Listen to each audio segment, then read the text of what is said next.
right, everybody.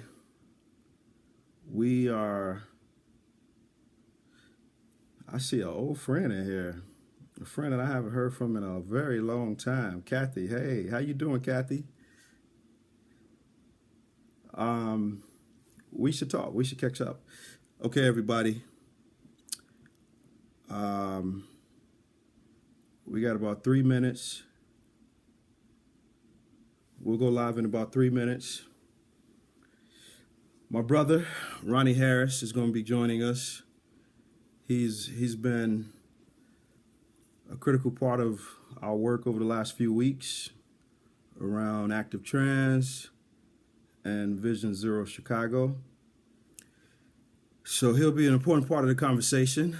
My brother Professor Charles Brown, my brother Kofi Ademola.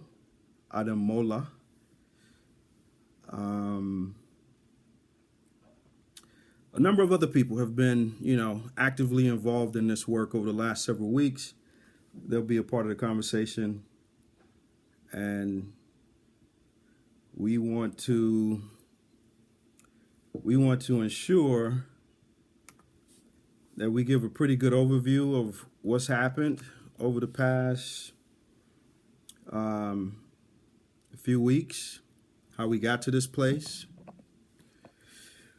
Talk about specifically what our concerns are, why we took the action we took. Talk about our strategies and tactics and some lessons learned, some next steps. Open it up for Q&A. And we have about an hour to do all of this. Okay. So we'll get started in a couple minutes. I'm waiting on Ronnie to join.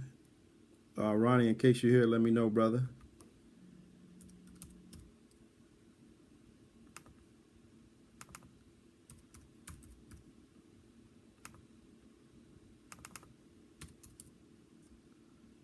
So give us a couple minutes. We'll give people time to jump in here.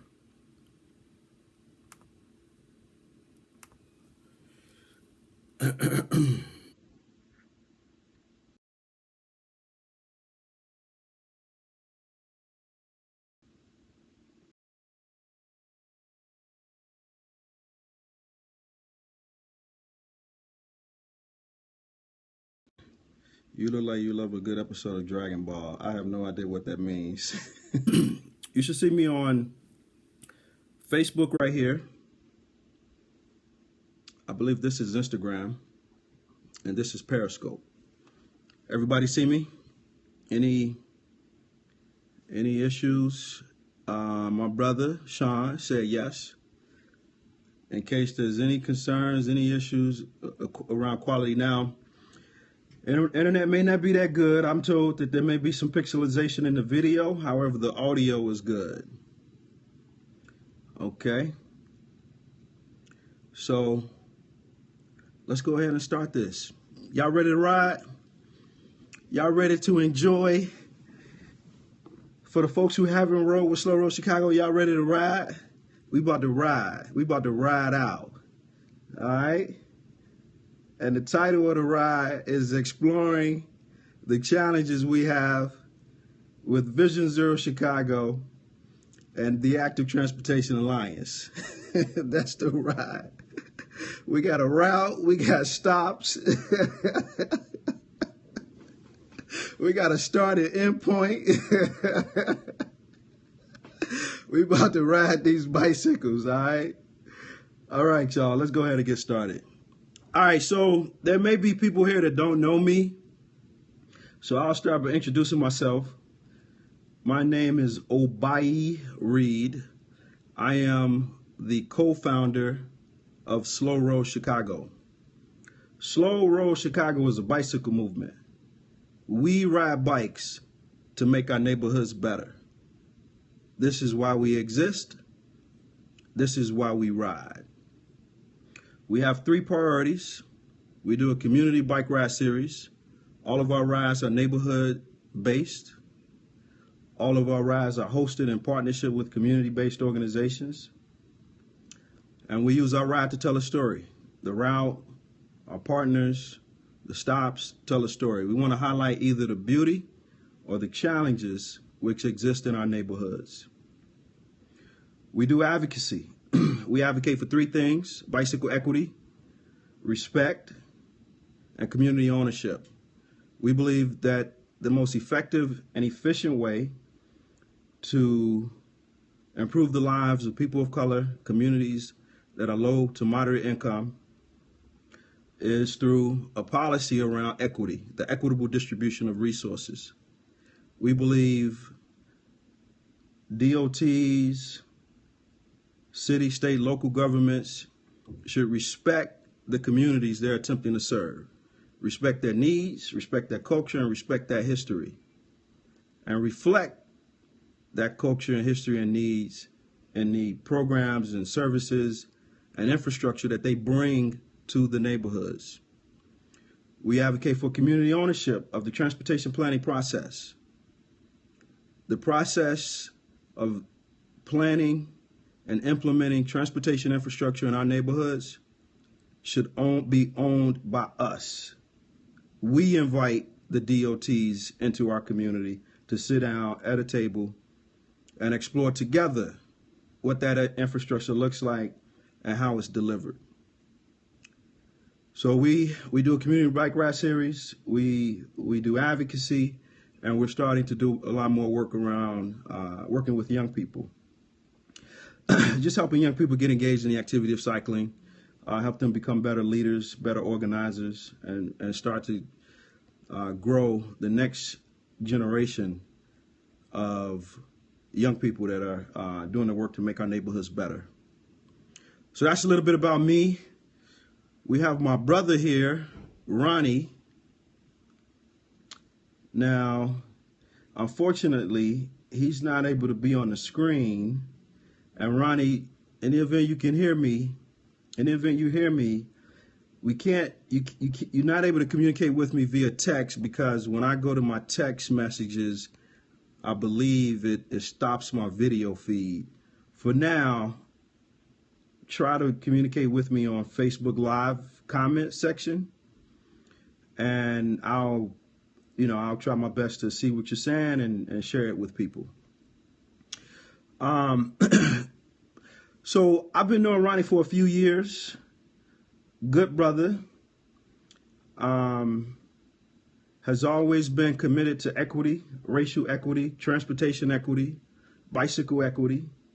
Has been doing this work in our neighborhoods for a very long time. And we both had some concerns around how Active Transportation Alliance rolled out its Vision Zero Summit.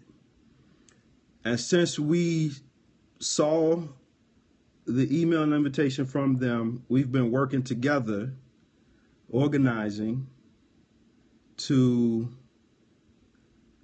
push the Active Transportation Alliance to cancel the summit. Ronnie is the visionary lead with the Go Bronzeville organization, a beautiful, great organization operating in Bronzeville that's really focused on getting people who live in Bronzeville to walk and bike and participate in other forms of active transportation. Ronnie, let me know in case I missed anything. Somebody else who's here who's very important to this work is our brother Charles Brown. He's a professor, an adjunct professor and senior researcher at Rutgers University.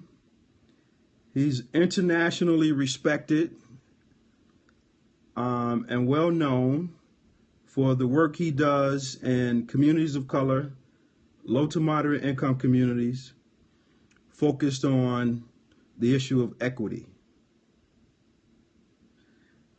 We, myself, Professor Brown, Ronnie, and others have all committed to executing a Vision Zero and Transportation Equity Data Analysis Research Study, which will be led by Professor Brown.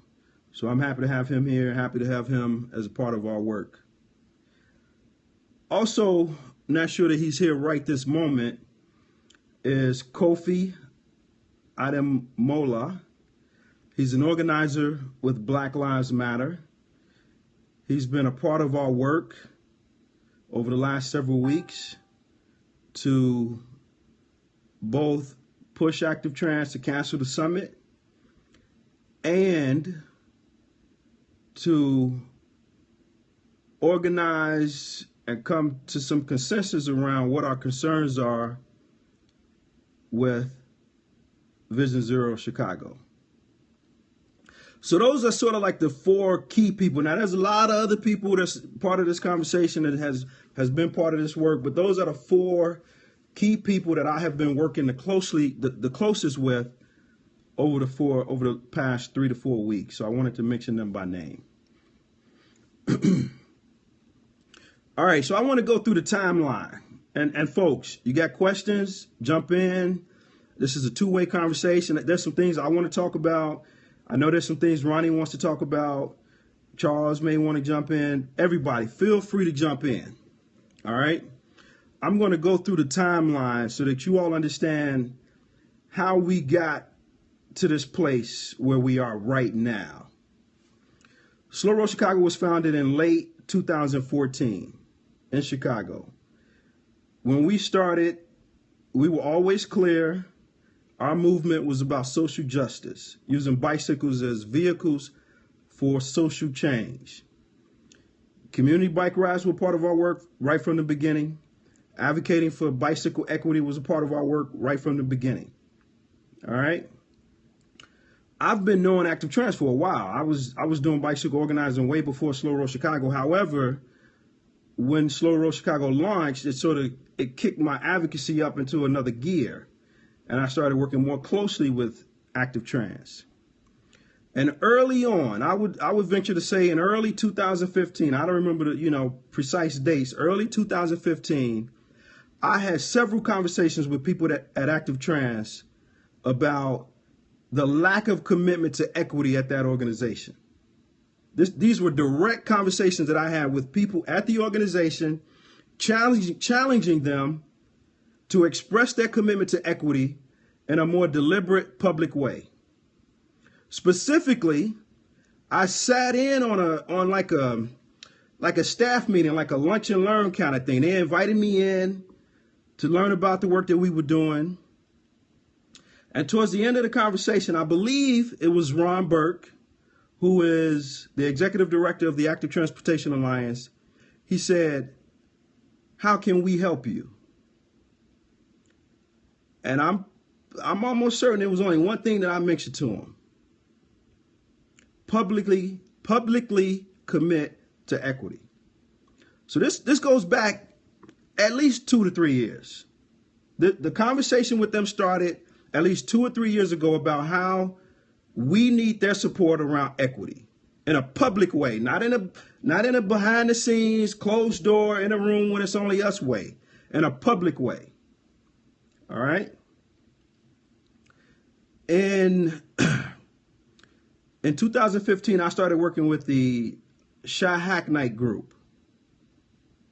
It's a civic tech coalition, civic tech, data tech hacking kind of group. And under the leadership of Stephen Vance, the transportation working group at Chi-Hack-Night started helping us with a bicycle equity data project. Well, let me back up. Prior to that, myself, Sean Conley, who was the leader, the president of the Major Taylor Cycling Club of Chicago, Peter Taylor, who was the president, he was at that time the president of the Friends of the Major Taylor Trail, and I believe that was it. The three of us presented an open letter at the Mayor's Bicycle Advisory Council. In that open letter, we clarified our concerns around how bicycle resources were being distributed in Chicago. And we wanted it to be more equitable. And should anybody on here not understand what equity means, let me talk about what it means real quick, and we can go into it in more detail, in a few. Equity is not about equality. Equity is not where everybody receives the same or has access to the same. That's not what equity is. And there's too many people in Chicago and around the country that talk about equity as if it means equality. It doesn't. There's also too many people that talk about equity and have no clue what it means. No idea what equity means. Equity means resources are distributed to people based on needs and their capacity to benefit. So we're not talking about North Side got 100 miles of bike lanes, South Side got 100 miles of bike lanes. We're not talking about predominantly white neighborhoods got 100 miles of bike lanes, predominantly black neighborhoods got 100 miles of bike lanes. That's not equity. Equity means you distribute resources based on who needs the most and who's in a position to benefit the most. The people who are in a position to benefit the most and the people who need the most out of bicycle resources are the people who ride the least. These are people of color, low to moderate income people on the south side and west side of Chicago. So that's equity. So me, Sean, Peter, we presented that open letter to the city of Chicago. At the end of our presentation, Ron Burke, the executive director of the Active Transportation Alliance, he asked this question: do you have any data to prove the inequity exists as you described it here in Chicago? He asked that question. So, not that I felt like we needed data. However, when the executive director of the preeminent mainstream bicycle advocacy organization asked that question publicly, well, we about to go get the data then. So we started working with Chi-Hack-Night Group. They started helping us develop, with Stephen Vance and a bunch of other people, develop an online interactive map that looks at the inequity of bicycle infrastructure. In addition to that, we started working with the Chicago Department of Public Health, an epidemiologist there by the name of Margarita Reyna. She created 5 static maps which overlaid bicycle infrastructure, so that's bike lanes and divvy bike share stations. She overlaid that data, the locations of that infrastructure, on top of socioeconomic conditions, hardship from the census, unemployment, interpersonal violence. As a proxy for healthcare disparities, we looked at diabetes mortality rate here in Chicago. We looked at race, and we looked at income. And what was painfully obvious to anybody who's seen those 5 maps, both the 5 maps that Margarita Reyna created at the Chicago Department of Public Health and the online website that was created through Chi-Hack-Night Group. What was painfully obvious is that bicycle infrastructure here in Chicago is concentrated in neighborhoods that are predominantly white, predominantly middle to upper income, where healthcare disparities are the least, where unemployment is the least, where interpersonal violence is the least, where hardship is the least. This is where bicycle infrastructure is concentrated. And let me just say this. I'm not here to compliment anybody. I'm not. That's not the reason we're doing this. Has Chicago Department of Transportation done good things? Yes. That's not the reason we're doing this video chat right now. I'm here to express our concerns with the way things have been moving here in Chicago. All right. So I'm talking about the things we have concerns with. Y'all want to have a complimentary fest where we talk about how good everybody doing? We could do that another time. That's not why we on this call right now. All right. So those were 2 bicycle equity data projects. We did a couple more. A GIS graduate class at DePaul did one. Some other people did one sort of on their own free time, helped us with some. We went back. So after the first presentation, when we presented our open letter at the Mayor's Bicycle Advisory Council, Ron Burke, Executive Director, Active Transportation Alliance, publicly asked, do we have data to back it up? We went back. Eric Sherman, who's from Hacknight, was there, and we presented the results of that equity data project. Ron Burke was not there. Jim Merrill was there. He works at Active Trans. He was there. There may have been some other people from Active Transportation Alliance there. We presented the results as a result of Ron Burke's question to show the data that reflects the inequity of bicycle resources. I never heard back from Ron Burke on that. He never called and said, thanks for following up. Thanks for showing us the data. I'm confident that everybody in that room, after looking at those maps and hearing our presentation, nobody challenged or questioned that there's inequity in how bicycle resources are distributed here in Chicago. So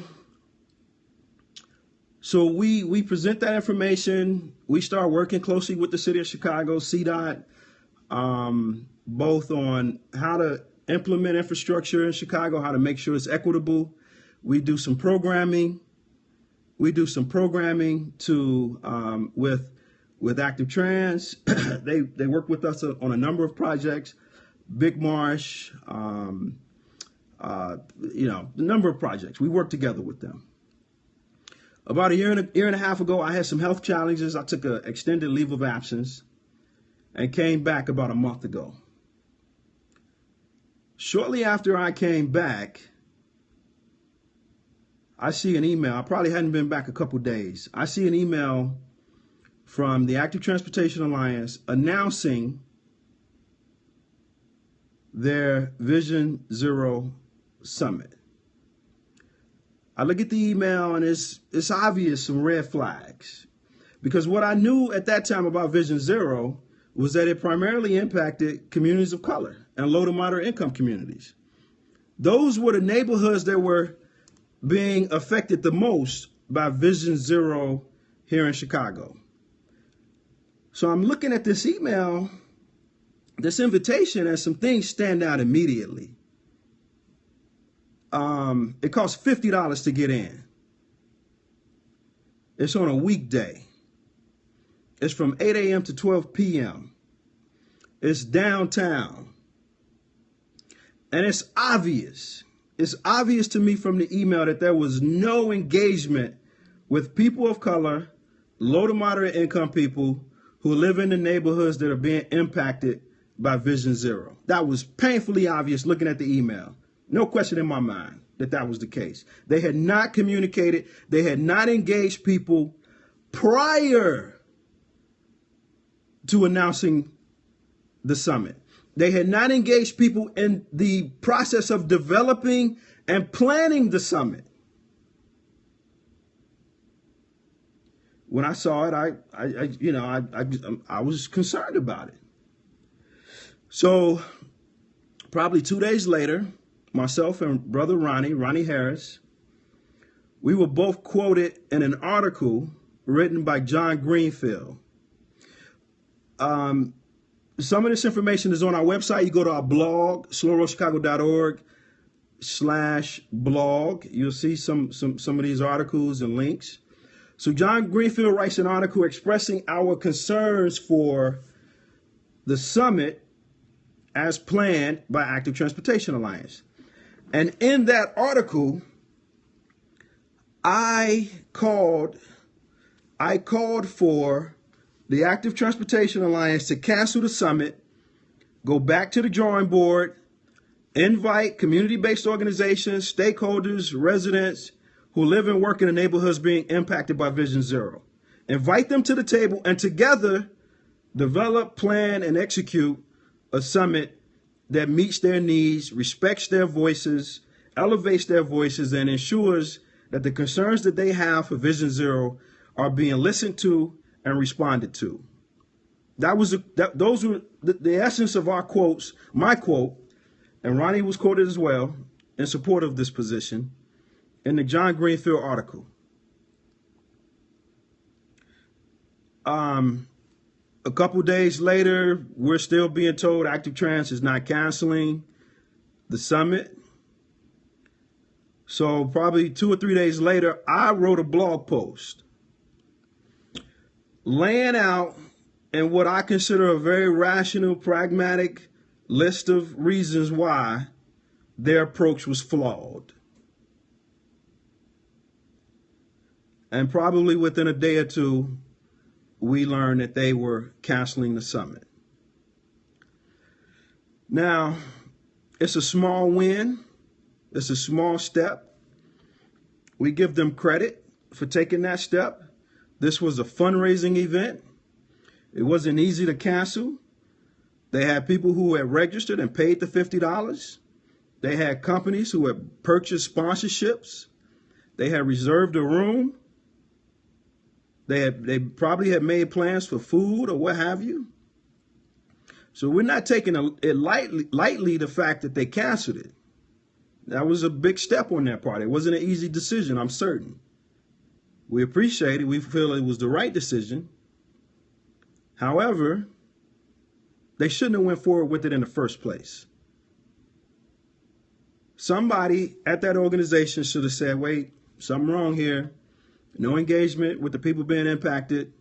There's barriers to their participation, $50 weekday, 8 to 12 downtown. There's something that's not working right in this process. Let's pull it back. That didn't happen. So after they canceled it, a day or two later, I wrote another blog piece. It was entitled, A Matter of Life or Death, Vision Zero Chicago.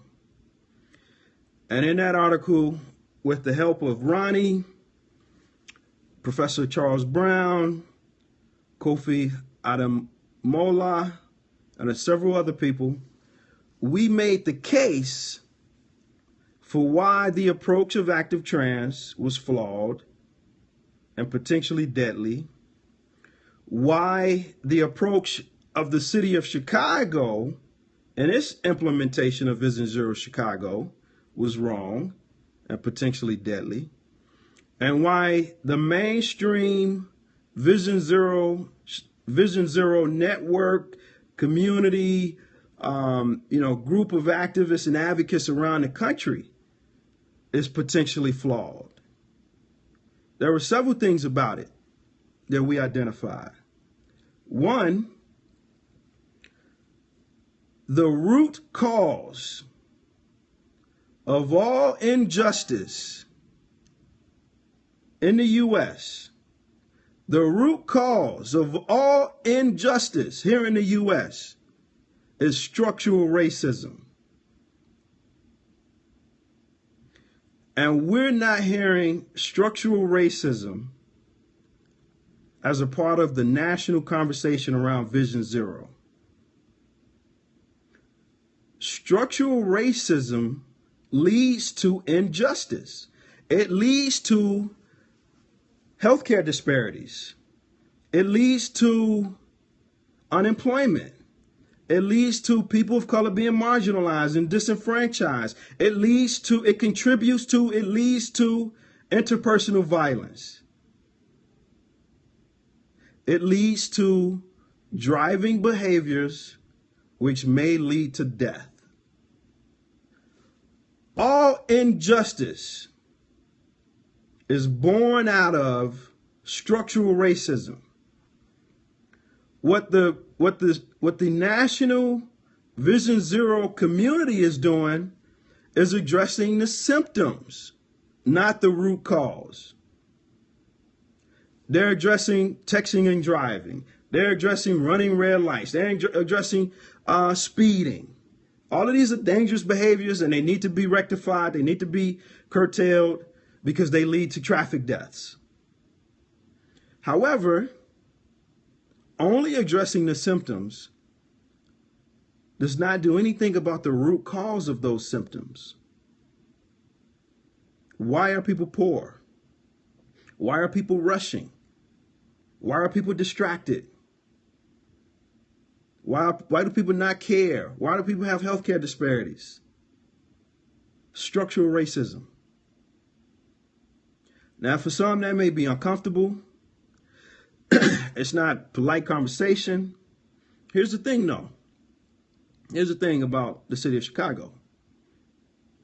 Mayor Emanuel admitted it publicly.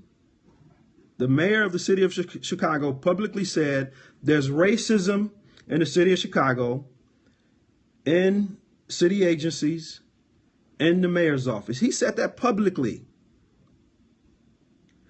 The superintendent of Chicago Police Department said it publicly. He said there's racism in the Chicago Police Department. He said it publicly on video. Why are we uncomfortable with talking about racism? When the mayor talks about it, the superintendent of the Chicago Police Department talks about it, why are we uncomfortable talking about it? Why are the Vision Zero advocates, tacticians around the country not talking about it? It's not just Chicago. There's racism in New York. There's racism in LA. There's racism in Portland. Racism is fluid throughout this society. All right, so that's one. That was one of the concerns that we had with Vision Zero here in Chicago and nationally. That Vision Zero is not addressing the root cause of these injustices and these driving behaviors which lead to death. The other concern that we have for Vision Zero is its lack of sincere, authentic community engagement.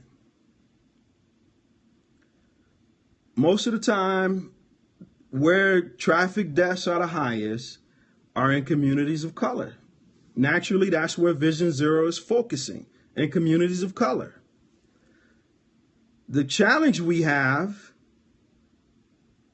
is that the DOTs, the Vision Zero advocates, the active transportation advocates, the transportation advocates in these cities are not going to the neighborhoods being impacted by Vision Zero from the beginning. They're developing their plans, their strategy, their tactics, the way they want to implement, and then they come. Then they come and say, "Hey, we got something rolling out. It's going to be beautiful. We're going to save black and brown babies from being killed. We're going to save black and brown grandmothers from being killed on the street." And for the average person, that's a lofty goal. That's beautiful. We're going to slow down traffic so we can cross safely the street, and I ain't got to worry about my kids and my parents getting hit by a car. Wonderful. They come to us with the plan already in place, though. Our concern is we want to be at the table when the plan is being discussed. We want to be at the table so that we invest in the plan and take ownership of the plan. As we talked about, as Professor Charles Brown talked about, as I wrote in that article, we're treated like the customer of Vision Zero. We're simply consuming the Vision Zero product. That's not the position we want to be in. And that's not the position we're going to be in any longer. Not in Chicago, not under my watch, not today. We own Vision Zero in our neighborhoods. We own it. We implement it. And the city of Chicago is going to get it right. So, two concerns. The inability of Vision Zero to address structural racism as the root cause of injustice, the lack of sincere, authentic community engagement from the beginning. Those are two concerns we laid out. The other concern, which we haven't talked about in writing yet, is the potential ineffectiveness of a police enforcement strategy within the broader Vision Zero strategy. So I'll back up a little bit. Let's talk about Chicago.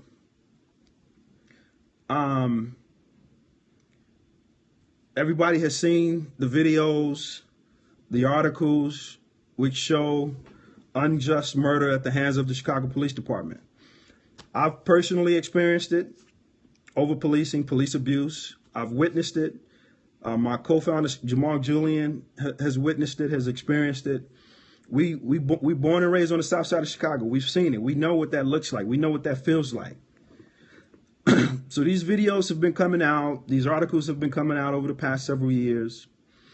The U.S. Department of Justice did a research, investigation into the Chicago Police Department, found corruption rife, found ample evidence of civil rights abuses within the Chicago Police Department. So this is not conjecture. We know there's a problem there. Now remember, the mayor admitted structural racism is alive and well in Chicago.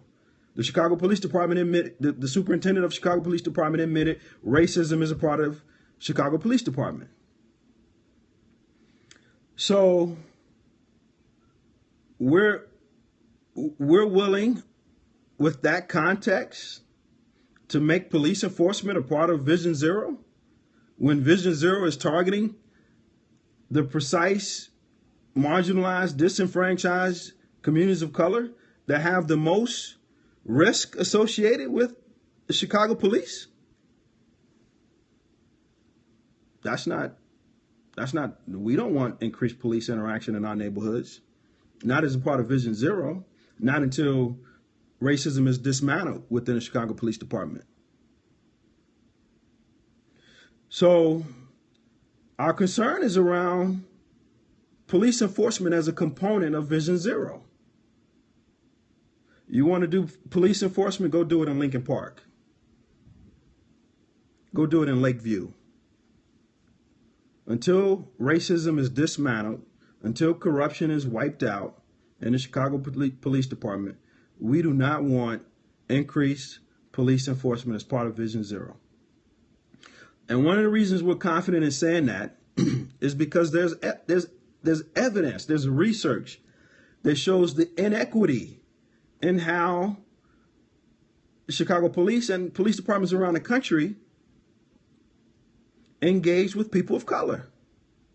In Chicago, I believe maybe a year ago, perhaps less, there was this whole thing around biking while black. Black people bike the least in Chicago, and they were getting more tickets because they were riding on their bike on the sidewalk or running a red light. I ride all over the city. I'm going to tell you, there's white people on Milwaukee Avenue. They ride as wild as you can get. Running lights, sidewalk, you name it. They ride wild. And they ride at a way higher rate than we do. So why are black people getting more tickets on their bikes than white people? Inequity, structural racism, that's the reason. So we know that's real. And that's true around the country, not just in Chicago. There's research, there's articles you can look up. I can send links out. And there's also research that shows enforcement is the least effective. There's three components that make up Vision Zero as a national strategy. There's engineering, so street design. How do you implement a street that causes people to drive safer? That's one, engineering. Education. How do you communicate with people to teach them and inspire them to drive in a safer fashion? And then enforcement. The research shows of those three, the most effective is engineering. The next most effective is education, and the least effective is enforcement, police enforcement. So enforcement is the least effective, and it's potentially deadly for communities of color, because any police interaction could lead to a citation, a ticket, arrest, a conviction, jail time, or worse. And we don't want Vision Zero to contribute to the further criminalization of our neighborhoods. So, concerns around enforcement, inequities that exist in communities, in police departments, and their interaction with communities of color, and the fact that enforcement is the least effective anyway. For those reasons, we want enforcement off the table. Go implement Vision Zero and focus on engineering and education. No police enforcement in our neighborhoods. And one of the things that we hear, well, engineering takes time. Look at the Vision Zero action plan. It's a 10-year plan. It's a 10-year plan. The goal is to get to 0 traffic deaths in 10 years. We got 10 years to fix this problem. Invest the resources to design streets that are safer. And I'm confident through education and engineering, we'll get to 0 traffic deaths in 10 years. We got 10 years to make it happen. Okay. How about we open it up for questions? Let's see. Anybody want to throw some questions at me? Now, on Instagram and Facebook, I can see questions. I'm not sure. Let me see. I'm not sure how to see questions on Periscope. Anybody know how to see questions on Periscope? Let me know. I'm sure there's a way to do it, though. In the event there's no questions, I'll keep talking. I just wanted to give you all an opportunity to ask some questions.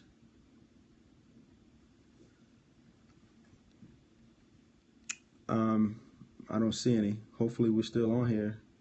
We got about a little more than 15 minutes. We're going to stop at 11:30 Central, 12:30 Eastern. Okay, so no questions. I'll keep talking. In case, let's see. How long do you believe that the engineering project will take? I'm not a planner. I don't do transportation planning. I'm not an urban planner. Based on my experience, I could see engineering taking 5 years. From the beginning, when you just start talking about infrastructure improvements, to finding the funding, to developing the plans, and then rolling it out. I could see 5 years. All right, here's some more questions. I lost one. Darn it. Somebody had a question and I lost it on Periscope. So please, another one is, how do you improve? Any recommendations on how to improve? I'm not sure what you're referring to. Is it improve community engagement? In the event that's the question, the way you improve it is by starting, okay, how do you improve community engagement? You start it early and often. Don't develop a plan and then come to us looking for our approval. You bring us to the table as soon as you got the idea. As soon as somebody wake up and say, we want to do Vision Zero in this city, you should be on the phone talking to black and brown people, low to moderate income neighborhoods. Let's get together. Let's talk about it. Let's understand together how this thing, what are the concerns? What are the issues? Any specific examples of where it's been done? I don't know of any specific examples. There may be cities where community engagement around Vision Zero has been done correctly. I don't know of any. I'm not saying there aren't any. I just don't know of any. Okay, let's see. What role automatic speed enforcement has in Vision Zero, if any? All right, very good question. I personally believe that there is a role for automatic speed enforcement. The issue is that those cameras should be spread out throughout the city. They should be in every neighborhood. They shouldn't be concentrated in black and brown, low to moderate income neighborhoods. Because what happens is black and brown people bear the brunt of it. We bear the brunt of those ticket fees. These are already marginalized, disenfranchised neighborhoods where low income is the greatest in our city, where unemployment is the greatest in our city, and we're further marginalizing them with these fees. So there's a role to play. It's certainly more fair because the camera doesn't see the color of a person's skin or the income level they have. All the camera sees is that license plate, which initiates a ticket going out.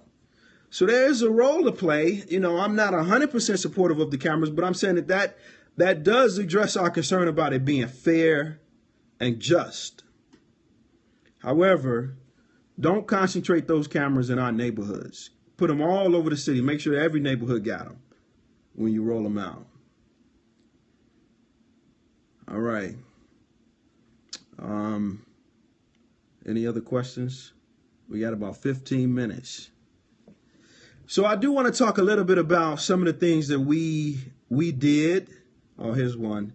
What about pushback from aldermen against engineering lower speed traffic? That is a very valid concern, and we hear it all the time.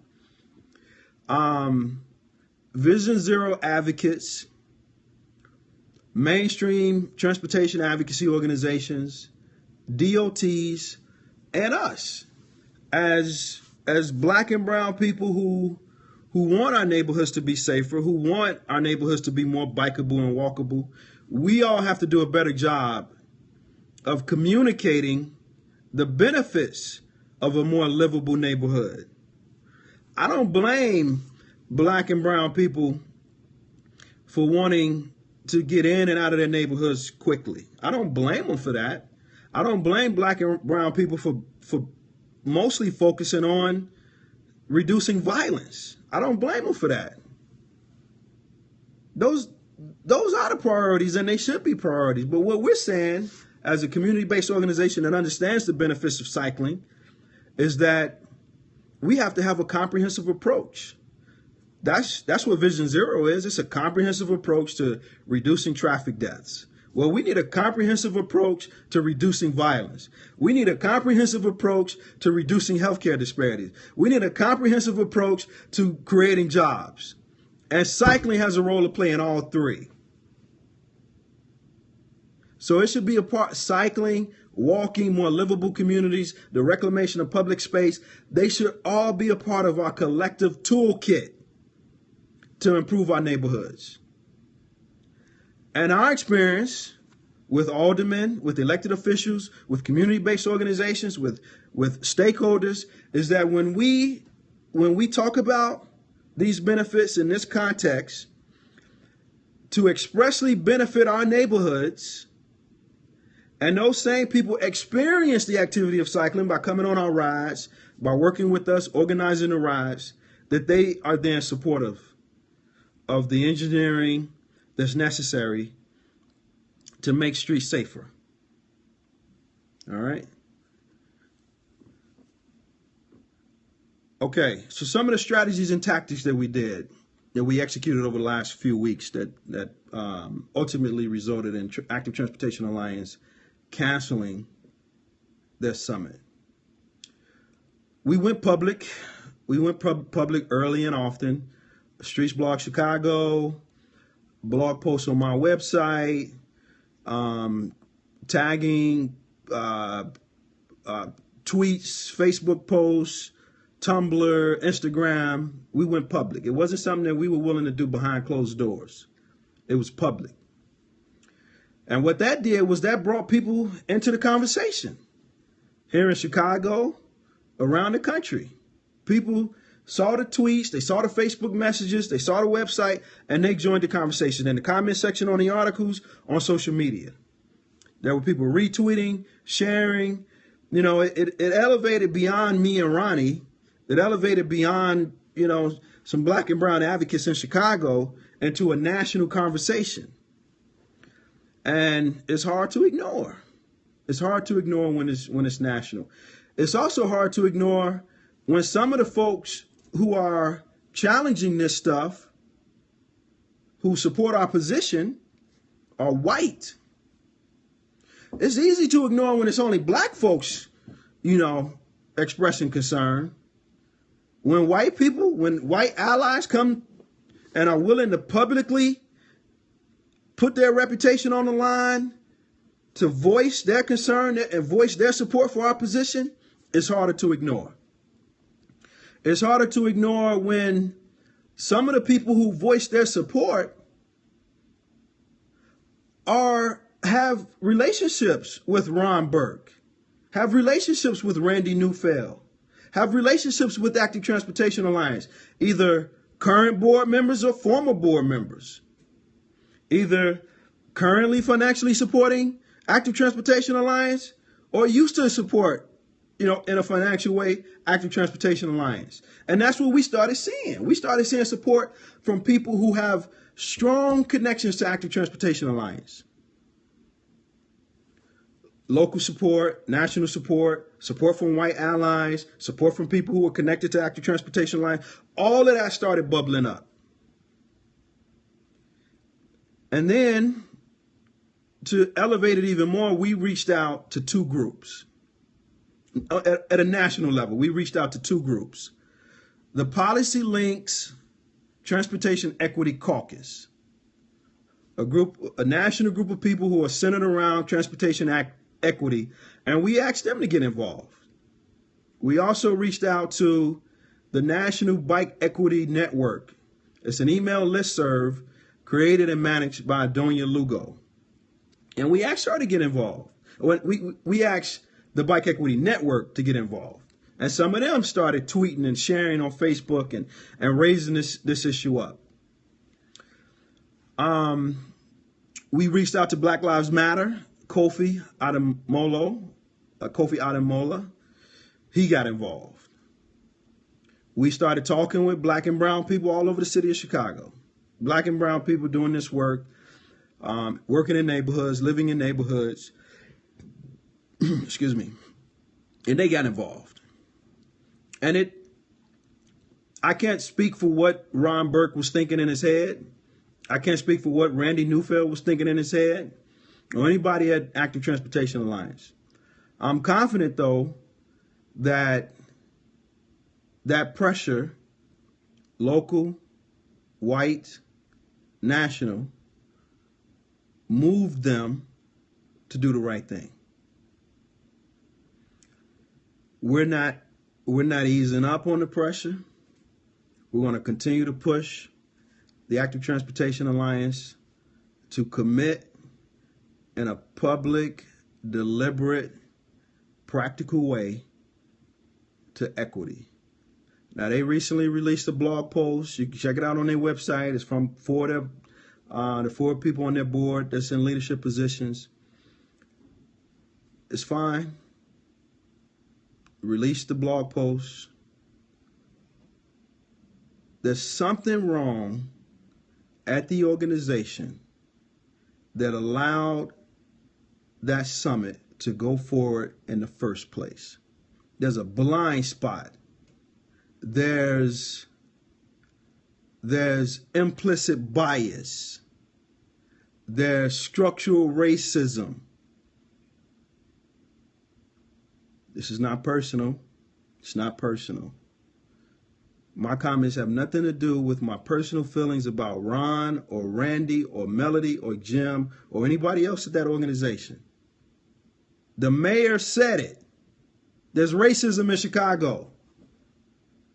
Who believes the city of Chicago's transportation bicycling community escaped the ravages of racism? Who believes that? Who believes structural racism jumped over Active Transportation Alliance and then went to another organization? Like the superintendent of Chicago Police Department said, the first step of dealing with it is to acknowledge it. Anybody who's not willing to acknowledge racism at Active Transportation Alliance, structural racism, there's a problem.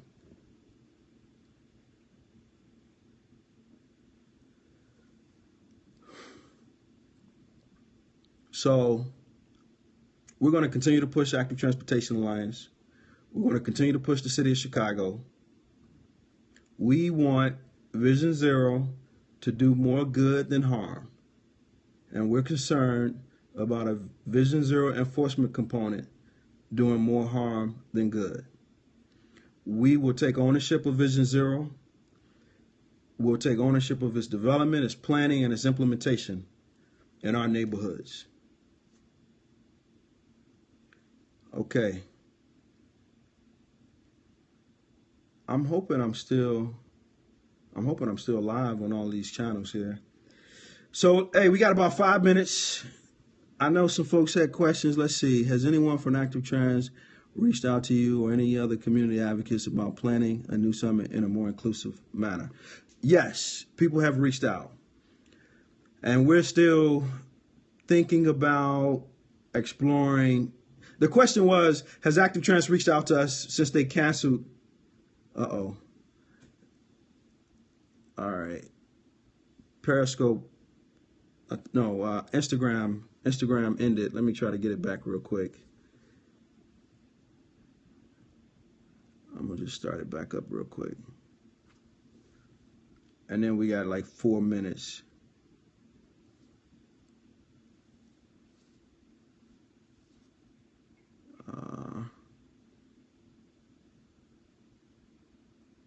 I'm trying to start it again. Let's see.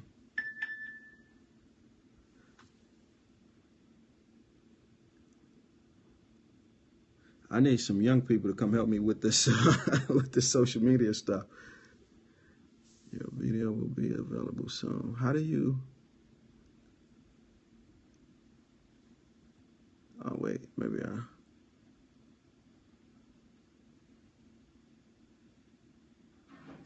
I'm trying to get the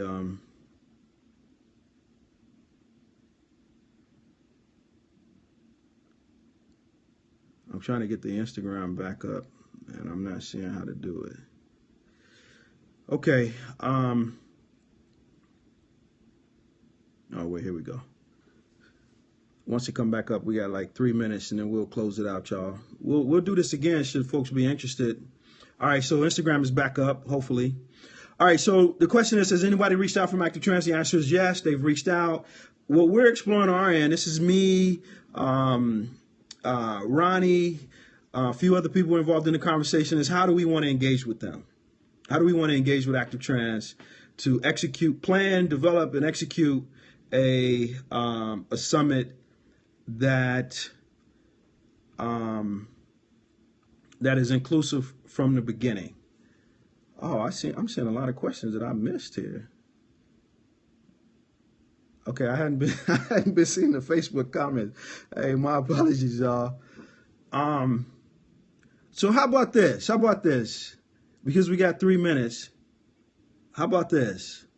How about we officially close it, and the folks who have questions that I didn't see, I didn't get to, I'll stay on for another 10 minutes. Is that reasonable? Because I'm scrolling through. I mean, unless I'm missing something, I got to scroll every time I want to see the comments for Facebook. Like it's not scrolling automatically. Unless I'm missing something. All right, so here's what we'll do. It's 2 minutes to the end time. I'll talk about next steps. We'll officially close it. And then I'll stay on for 10 minutes for questions from people who I didn't see, I didn't get a chance to answer. Okay, some people say okay. All right, next steps. What are our next steps? We'll continue to have this national conversation, should you all want to do this again. These video chats, social media chats, we'll keep doing this. We are helping the city of Chicago get people to 3 Vision Zero community meetings that are coming up. So that's in our newsletter. We'll be sharing on social media. We're helping to make sure that our people are there at the city of Chicago's Vision Zero community meetings. Charles Brown, Professor Charles Brown is leading a research study on Vision Zero and transportation equity here in Chicago. He'll be doing that on our behalf. So we're in the process of organizing that research study and also securing the funding for that research study. Should anybody who's out there is good at fundraising, finding money, want to financially support this research study, please contact me. My email address is oboi@slowrollchicago.org, oboi@slowrollchicago.org. My phone number is 773-916-6264, 773-916-6264. We're exploring the potential of organizing our own community-based Vision Zero Summit. It's not something we've committed to. It's just something that we're exploring. We're talking about it. We'll see. Is that the direction we want to go in? But that's something we're thinking about. We need volunteers. We need folks who want to do some work. You could be anywhere in the country. You can help us on our website. You can help us with newsletters. You can help us on social media. You can help us with GIS, data analysis, with the research. Should you be interested, there's a place on our website where you can sign up and volunteer. That's sort of next steps. In a couple of those articles that you'll see on our blog, we detail what those next steps are. We detail what the call to action is. So check out our website, go to the blog, and you'll see some of the things I'm talking about. Okay, it's 11:30 Central, 12:30 Eastern. So we'll officially close it. For folks who need to leave, thank you for being here. Thank you for listening. Thank you for paying attention. Thank you for all of the support you all have given us over the past 4 weeks that brought us to this moment and this time and this place. We appreciate your support. So now let's get to some questions that I missed. So it could come from anywhere, Periscope, Instagram, or Facebook. Let's see, I'll scroll back through. So Tony asks, my question is, how do we want to engage with the folks everyone is targeting? I believe we engage with them by going and talking to them. I mean, these are our folks. We ride in these neighborhoods. People who we ride with are their neighbors. Our partners, we got partners on the west side of Chicago. So we go talk to them. We go sit down with them. And we plan together what the execution of Vision Zero looks like. We talk about the concerns that we have. It's a full partnership. It's not develop a plan and then invite somebody to come and give you a stamp of approval. That's not what we're talking about. When we do a ride, we don't go to an organization and say, here's a ride, won't y'all partner with us?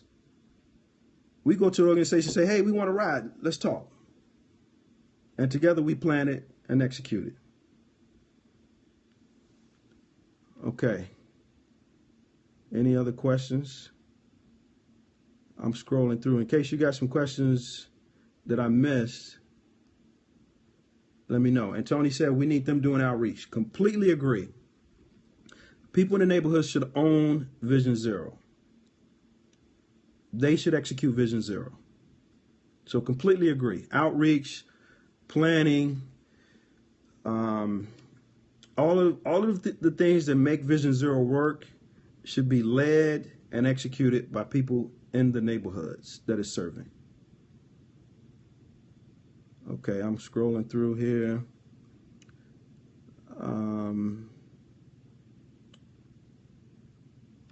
Let's see.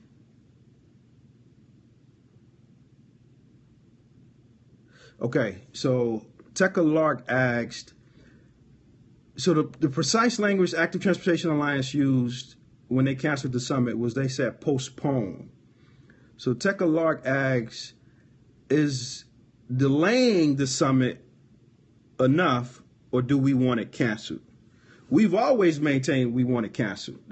We've never used the language around postponing. Even after they postponed it, we still said canceled. So no, we don't want it postponed, we want it canceled. And anything that goes forward with Active Trans and a Vision Zero Summit, it's new. It's not the old summit being restructured. It's a new summit, because now you got people at the table that's not working on an agenda that you already created. We starting fresh. We starting from a blank slate. You bring us to the table, you're going to deal with us and our opinions and our thoughts and our concerns. You're not going to put an agenda in front of us and we say, hey, this looks good. Put our logo on your flyer. That's not going to happen. So no, we don't want to postpone. We want to cancel. And should we, as an organization, I'll speak for Slow Road Chicago, should we want to work with Active Transportation on organizing that summit correctly, we go with a blank slate and we figure out together how we execute it. Okay, I'm scrolling. Okay, Tony asked about the 3 Vision Zero community meetings. All right, this has nothing to do with Slow Road Chicago. The city of Chicago's Vision Zero plan and implementation strategy has 3 upcoming Vision Zero community-based meetings. So these are completely managed, planned, and executed by the city of Chicago. They're, I believe, like the latter part of September. The information is on the Vision Zero Chicago website.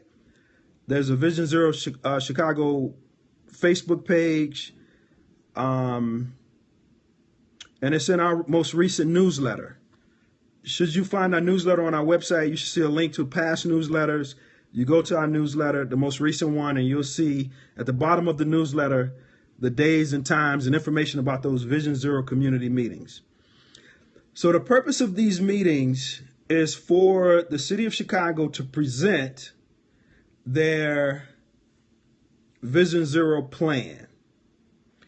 And what I've asked the city of Chicago to do is to have a posture around listening. Present the plan and then listen. Listen to the concerns. Listen to the challenges that people have. That's what I'm advocating for the city of Chicago to do.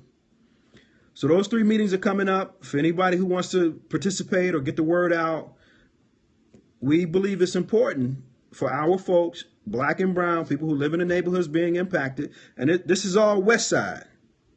This is all West Side. They're starting on the West Side. All right, so we're targeting people who live in the neighborhoods. It's Austin, East Garfield, West Garfield Park, and North Lawndale. And I just saw that Vision Zero people are here. So the Vision Zero people, what up?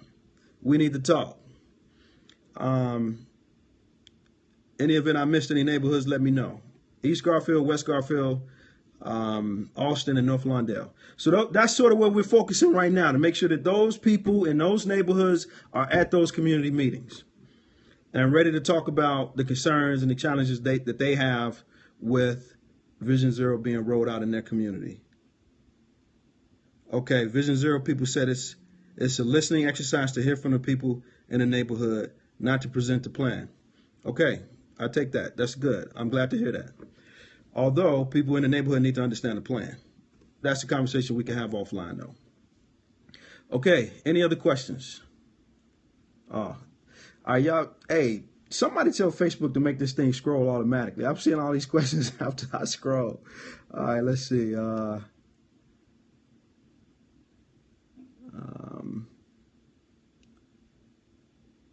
And how we recruit for those meetings. Okay, so Tony is asking about recruitment. So Tony, let's talk.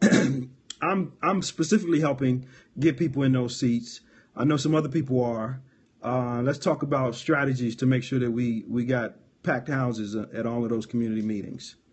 And Vision Zero is doing recruitment. Also, for folks who don't know, Vision Zero has, I believe, 3 perhaps 4 community organizers that are all Black or Latino, I believe. I'm not 100% certain. I believe they're all from the West Side that have been hired to do community organizing. It's 4.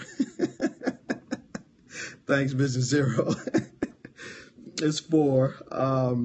They've all been hired to do community engagement on the West Side. So they are actively out there doing the work to make sure that people come to those meetings. However, we want to supplement their efforts. You know, we don't want to leave it to them to get people there. We want to make sure that people know about it and get the word out. And I'm helping do that. Okay, questions, more questions. So I'll just stay on another 5 minutes and then I need to run. Any more questions? Ronnie, Professor Brown, y'all want to jump in? Y'all want to say anything? Kofi, any adventure there? Amara, Anton,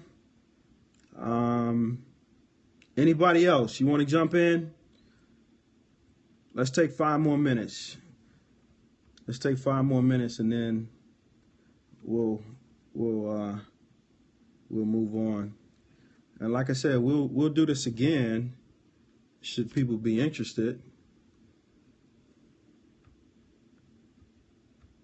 Okay, here's some questions coming in. Ronnie, what you got? Let's see, does Ronnie want to say some things? Ronnie has been the person I've been working with the closest on this. You know, practically every day, me and him are texting, on the phone, strategizing, organizing. So this is my brother on this project. This is my brother.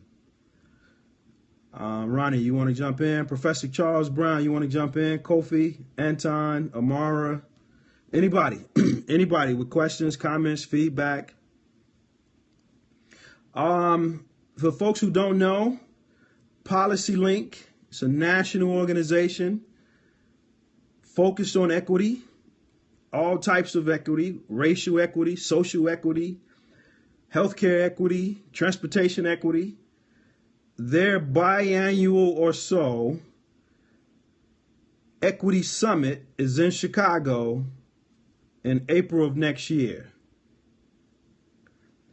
April of next year, Policy Link's Equity Summit will be hosted in Chicago. This is an amazing opportunity to bring transportation, Vision Zero people into one room and have an explicit conversation about equity and structural racism. It's an amazing opportunity to elevate the concerns that we have around how Vision Zero is implemented in our neighborhoods. So for folks who are in Chicago, I encourage you to plan to attend. For folks who are out of Chicago, I encourage you to come to Chicago for that summit. I plan on being there. I know a lot of people in Chicago will be actively participating, doing our part to make that summit a success. We would love for you all to be here and be a part of that in-person conversation. All right, we got 2 minutes. Come on, y'all. Don't get shy on me. I apologize for missing y'all questions. I'm gonna have to get my little nephews to help me out. They're only 3. In a few years, they're gonna be able to work this way better than me, though. So next time we do this, they're gonna have to manage the social media interaction. I'm just gonna talk in the camera. And next time we're gonna make sure that Ronnie and perhaps Professor Brown and Kofi we all here together so everybody can talk. It ain't just me. This wasn't the intent. This wasn't the intent for me to be the only one talking. I thought there was a way for at least one of these platforms to have 2 people on the screen at once. I knew Instagram had rolled it out. Apparently it's more like a beta. It's in beta. It's not rolled out, you know, to everybody. So we wasn't able to figure that piece out. Next time, though, we definitely want this to be a conversation where it's more people than me talking. All right. So here's what Ronnie said as we go into the last minute. Ronnie said, I've got no comments at this point. I do, however, think it would be helpful to collect questions that were asked on each of the social media platforms so to leave no question unaddressed. Good stuff, brother. All right, we'll do that. We'll do that. Hey, anybody want to volunteer to collect the questions? They should all be public. Anybody want to volunteer to collect the questions and then email them to me? And then Ronnie and I and some other people will make sure that we get all of those answered. Perhaps in our next newsletter, on social media, we'll get all of those questions answered. Anybody want to volunteer to collect the questions? We'll get somebody. We'll get somebody to volunteer to collect all the questions on all the social media platforms, and we'll make sure to share that out with everybody. Okay? And as we come to a close, one last question. Keith Holt, my brother from Chicago, then Milwaukee, now New Orleans, one of my favorite cities, New Orleans. He asks, when will the focus be on the far south side? Vision Zero people, feel free to jump in here, send a message. My understanding is that the west side gets the focus for the rest of the year, and maybe south side gets the focus next year. Don't hold me to that. That's a question for the Vision Zero staff, and they may jump in with an answer here. Keith, we'll collect your question and we'll get you the right answer on that. All right, everybody. Thank you. Thank you for listening. Thank you for participating. Thank you for supporting. Not simply today, all of the listening and support that you've given us over the last 4 weeks or so. We got here with the work of a lot of people, not me, not Ronnie. A lot of people put in work to get us to this place. And we'll continue to do this work. We'll continue to be advocates for our neighborhoods. We'll continue to push Active Trans to operationalize their commitment to equity. Beyond a blog post, beyond a tweet,